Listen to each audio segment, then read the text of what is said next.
കാച്ചിന പാലും വേണ്ട, കർഗണ്ട ചീനി വേണ്ട. ഉല്ലാസമായി മാട് മേത്ത് ഒരു നൊടിയിൽ തിരുമ്പിടുവേൻ. 1 മിനിറ്റ് കൊണ്ട് വരാമെന്ന്. ഓ, നല്ല മാട് മേക്കൽ തന്നെയാ. പോണ്ടാ നീ. അമ്മേ ഞാൻ പറയട്ടെ, അമ്മേ ഞാൻ പറയണ സാധനം അമ്മ ഉണ്ടാക്കി തരുമോ? എന്താ നിനക്ക് വേണ്ട പറഞ്ഞോ.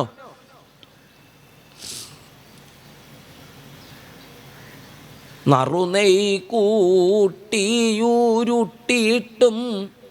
നല്ലൊരു റതൈർ കൂട്ടിയൂരുട്ടിയിട്ടും വറുത്തോരു പേരി പതിച്ചിട്ടും ഈ 2 ഉരുളയും എൻ്റെ മുരളിയും. അതെന്തിനാ മുരളി? അതിവിടെ നീ കളിക്കുമ്പോൾ ഈ ഊണ് കഴിക്കണതിൻ്റെ ഇടയിൽ എന്തിനാ മുരളി? അല്ല, ഇവിടുന്നല്ല കഴിക്കണത്, പിന്നെയോ കാട്ടുന്നു. നന്നോടല്ലേ ഞാൻ പോണ്ടാന്ന് പറഞ്ഞത്. കരടി പുലിയെ കണ്ടാൽ കലങ്കിടുവായി കൺമണിയെ മാടുമേക്ക കണ്ണേ നീ പോക വേണ്ടാൻ സൊന്നേൻ. പിന്നെ എന്തിനാ പോണത്? പറഞ്ഞാൽ കേൾക്കാൻ വയ്യേ നിനക്ക്? അത് എല്ലാവരും കൂടിയിട്ട് നല്ല രസാവും അമ്മേ. കാട്ടിലേക്ക് അങ്ങോട്ട് ഉള്ളിലേക്കൊന്നും പോവില്ല, ഞങ്ങൾ വക്കത്തേക്കേ പോവുള്ളൂ. വക്കത്തേക്ക് പോവരുതെന്നല്ലേ എന്നോട് പറഞ്ഞത്, എവിടേക്കും പോണ്ടാന്ന്. അതൊന്നും പറഞ്ഞാൽ പറ്റില്ല അമ്മ, ഞാൻ ഇപ്പം കരയും. വേഗം അമ്മ തന്നില്ലെങ്കിൽ ഞാൻ ഉറക്ക കരയും. ഞാൻ എല്ലാവരോടും പറയാം അമ്മ എന്നെ തല്ലീന്ന്. ഇങ്ങനെയൊക്കെ അങ്ങോട്ട് പറഞ്ഞ് കരയാൻ തുടങ്ങിയപ്പോൾ എന്നാ 1 ദിവസമേ പോവാവുള്ളൂ കേട്ടോ. പിന്നെ എല്ലാ ദിവസവും ഈ 1 ദിവസമായി. ദിവസവും ഇതുപോലെ രാവിലെ ഒരാളെ കൂട്ടും, വൈകുന്നേരം വരെ കുറേ നേരം കളിയൊക്കെ കഴിഞ്ഞ് അങ്ങോട്ട് പോകുമ്പോൾ വലിയമായിട്ട് അലങ്കാരമൊക്കെ ആയിട്ടാണ് പോവുക. ഇങ്ങോട്ട് വരുമ്പോഴേക്കും മേല് മുഴുവനെ കണ്ട കല്ലൊക്കെ അരച്ച് ചാറ് തേച്ചിട്ടും അവിടെ അങ്ങനെ കളിച്ചിട്ടേ വൃന്ദാവനത്തിലെ മണ്ണ് വെച്ചാണ്ടല്ലോ, അയ്യോ ഇത്രയേ ഉള്ളൂ അവിടുത്തെ ഒരു മണ്ണ്. പൊടിയൊന്നുമില്ല, ആ പൊടി മുഴുവനെ മേലാവും. ആ പൊടിയിലിങ്ങനെ കിടന്നുരുണ്ട ക്വചിച്ച ദർദുരപ്ലാവൈ. ഇടയ്ക്ക് തവളച്ചാട്ടം, ഇടയ്ക്ക് താറാവിൻ്റെ പിന്നാലെ സരസ്സുകളിൽ അതിൻ്റെ പിന്നാലെ നീന്തുക. അതിങ്ങനെ കഴുത്താക്കണത് പോലെ അങ്ങനെ ആക്കിയിട്ട് അതിൻ്റെ പിന്നാലെ പോവുക അല്ലേ.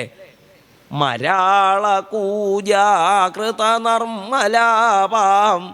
ആ മരാള കൂജങ്ങളെ കൊണ്ട് നല്ല നർമാലാപമുള്ള യമുനാ നദിയാണ്. അപ്പോൾ പല ദിക്കിലും ഇങ്ങനെ വെള്ളം കെട്ടി നിൽക്കണോടത്തൊക്കെ ഹംസങ്ങളുണ്ടാവും. അപ്പം അതിൻ്റെ പിന്നാലെ നീന്തുക.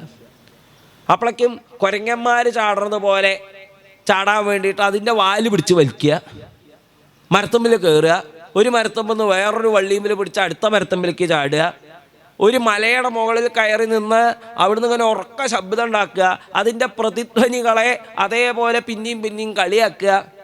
ഇങ്ങനെ ഓരോരോ കളികളായിട്ട് അവിടെ ഓരോ ദിവസവും കഴിഞ്ഞു പോയി. പൊത്തിലെടുത്ത് വെക്കണ ആഭരണങ്ങളൊക്കെ തിരിച്ചിങ്ങോട്ട് വരുമ്പോൾ വൈകുന്നേരം അതൊക്കെ കിഴി കെട്ടി അരയിൽ തിരികെ ഇങ്ങോട്ട് പോരും. അത്രയേ ഉള്ളൂ.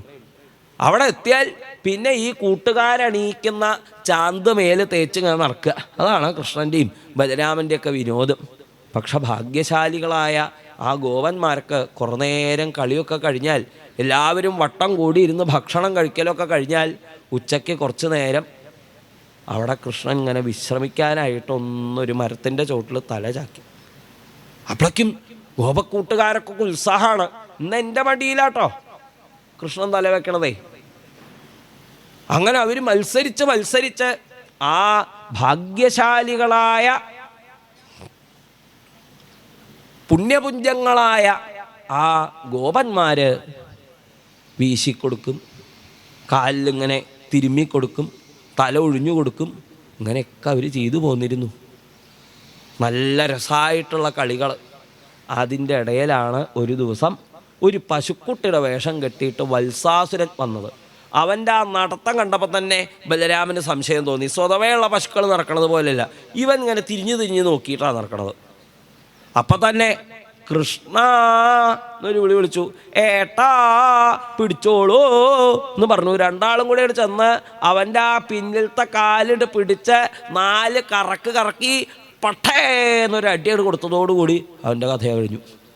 നോക്കുമ്പോഴേ തല്ലിയത് പശുവിനെയാ, പക്ഷെ ചത്ത് കിടക്കണതൊരു ഭീകരനാ.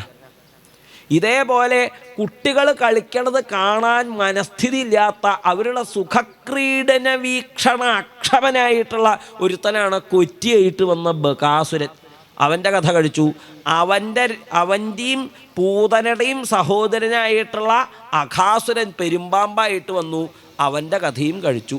പക്ഷെ ഈ കഥ 1 കൊല്ലം കഴിഞ്ഞിട്ടേ വൃന്ദാവനത്തിലുള്ളവരോട് കൂട്ടുകാർ പറഞ്ഞുള്ളൂ. അപ്പോൾ പരീക്ഷത്ത് ചോദിച്ചു, അതെങ്ങനെയാണ് കൗമാരത്തിൽ ഭഗവാൻ ചെയ്ത ലീല അവിടെ പറയാൻ പൗഗണ്ഡമായി? പൗഗണ്ഡം എന്ന് പറഞ്ഞാൽ കൗമാരത്തിനും യൗവനത്തിനും ഇടയിലുള്ള പ്രായം.